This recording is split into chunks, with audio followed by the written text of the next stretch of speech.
Assalamualaikum warahmatullahi wabarakatuh. Welcome back to my YouTube channel. Kembali lagi di You Berbagi Channel. Kita lanjutkan kembali part 2 yang kemarin. Sekarang kita menuju ke part yang ketiga mengenai latihan soal kasus SKB Bidan. Makasih sebelumnya yang udah nonton. Yang belum nonton, kalian boleh lihat part 2 dan part 1-nya ya, video yang sebelumnya. Oke, kita mulai aja ke nomor atau kasus yang sekarang. Seorang perempuan umur 25 tahun, G2P1A0, usia kehamilan 38 minggu, kala 1 di BPM, ditemani oleh suami. Dengan keluhan mulas sering, hasil anamnesis tidak tahan dengan sakit pinggang, meminta digosok pada bagian yang sakit.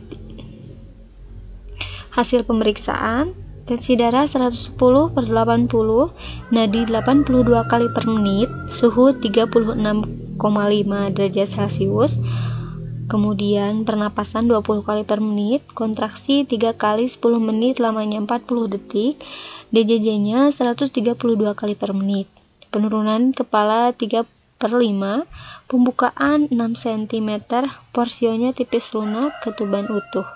Asuhan apakah yang paling tepat pada kasus tersebut?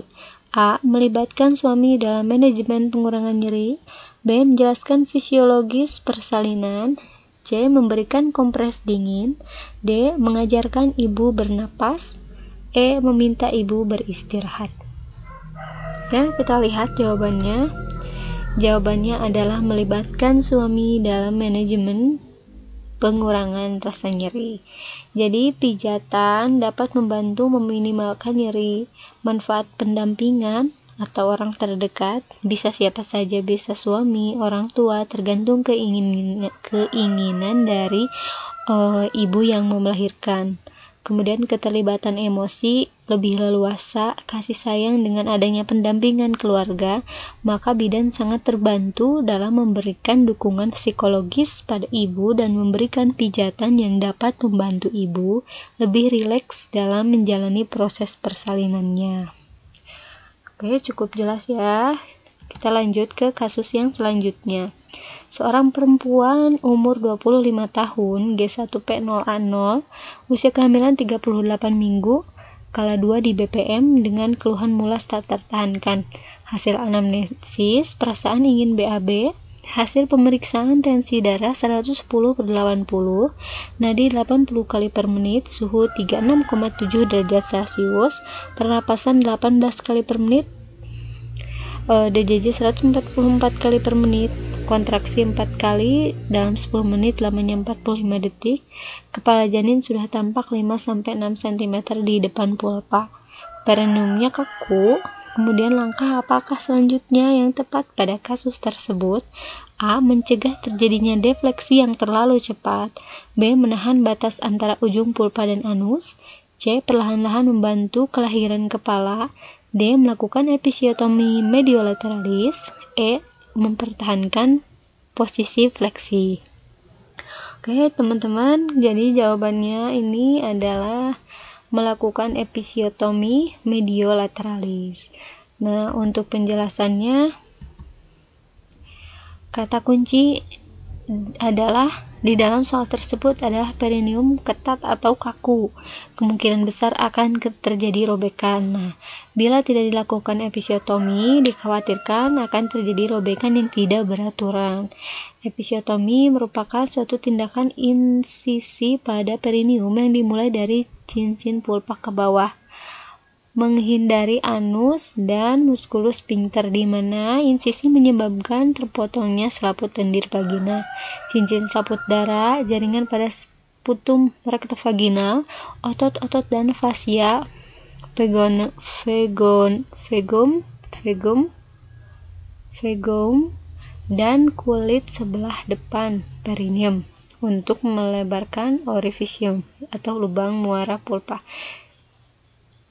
sehingga mempermudah jalan keluar bayi dan mencegah ruptur perinitotalis. Jadi seperti itu. Jadi kata kuncinya itu adanya perineum ketat. Jadi tadi kan dijelaskan ya, dalam kasusnya itu perineumnya kaku.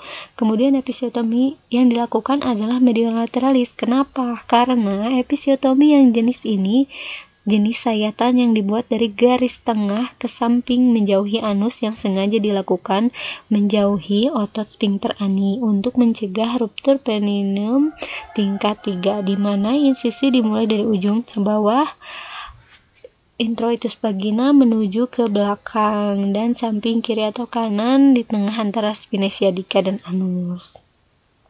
Jadi episiotomi mediolaterales ini dilakukan pada ibu yang memiliki perineum pendek, pernah ruptur grade 3 dengan panjang sayatan kira-kira 4 cm dan insisi dibuat pada sudut 45 derajat.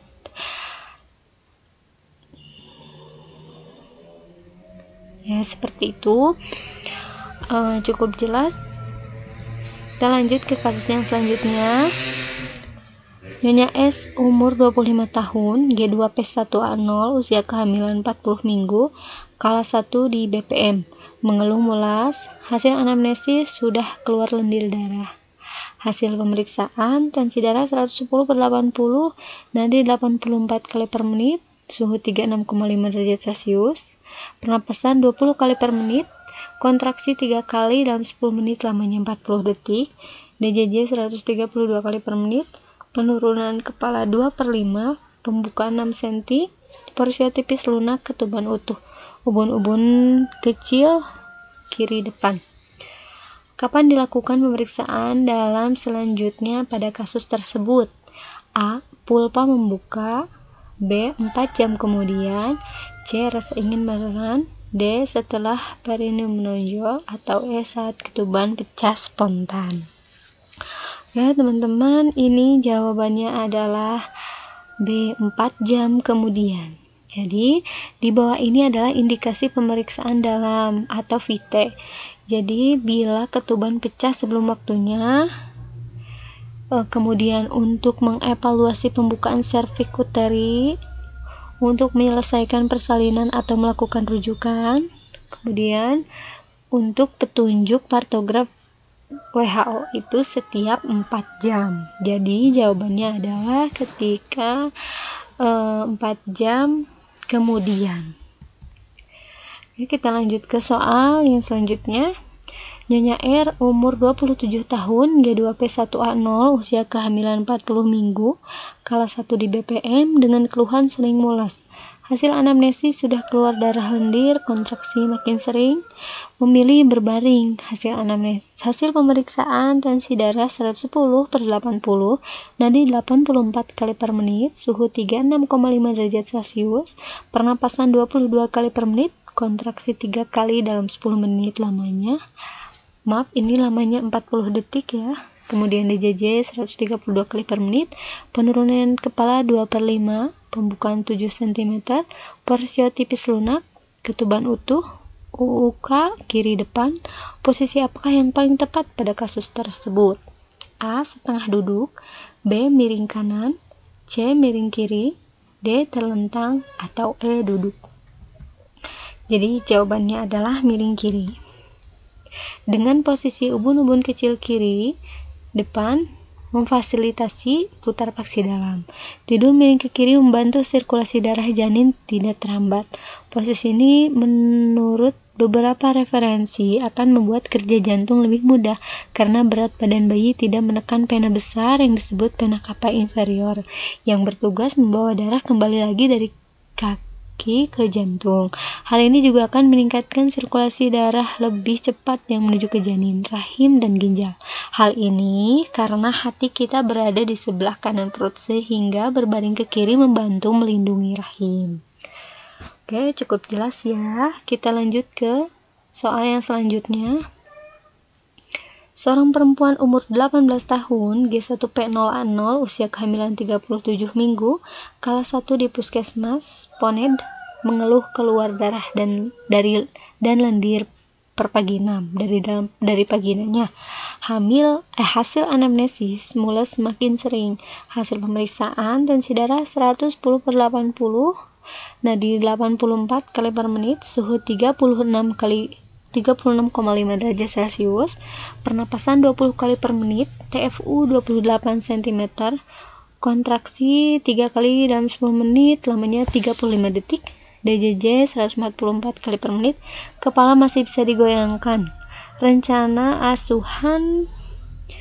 Rencana pasien dirujuk tanpa pemeriksaan dalam terlebih dahulu. Alasan apakah yang paling tepat untuk merujuk pada kasus tersebut?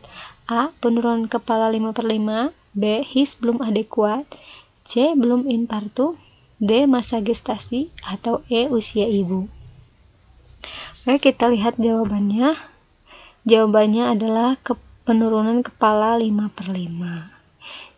Ya, ini penjelasannya ya. Kepala janin belum masuk PAP pada primi, sedangkan usia kehamilan sudah 39 minggu. Penurunan kepala janin pada primi grapida menurut beberapa referensi turun pada minggu ke-36.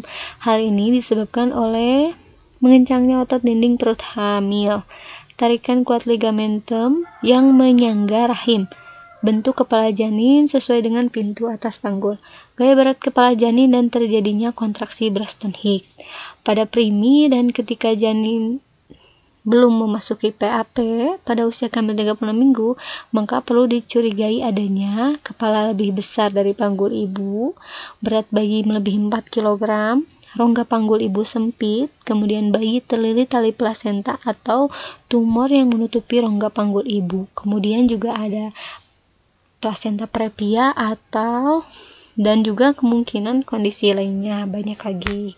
Seperti itu. Karena ini kan 5/5 belum masuk. Seharusnya udah sekitar ini udah 37 minggu sudah masuk PAP. Sudah melebihi 9 bulan 1 minggu ya.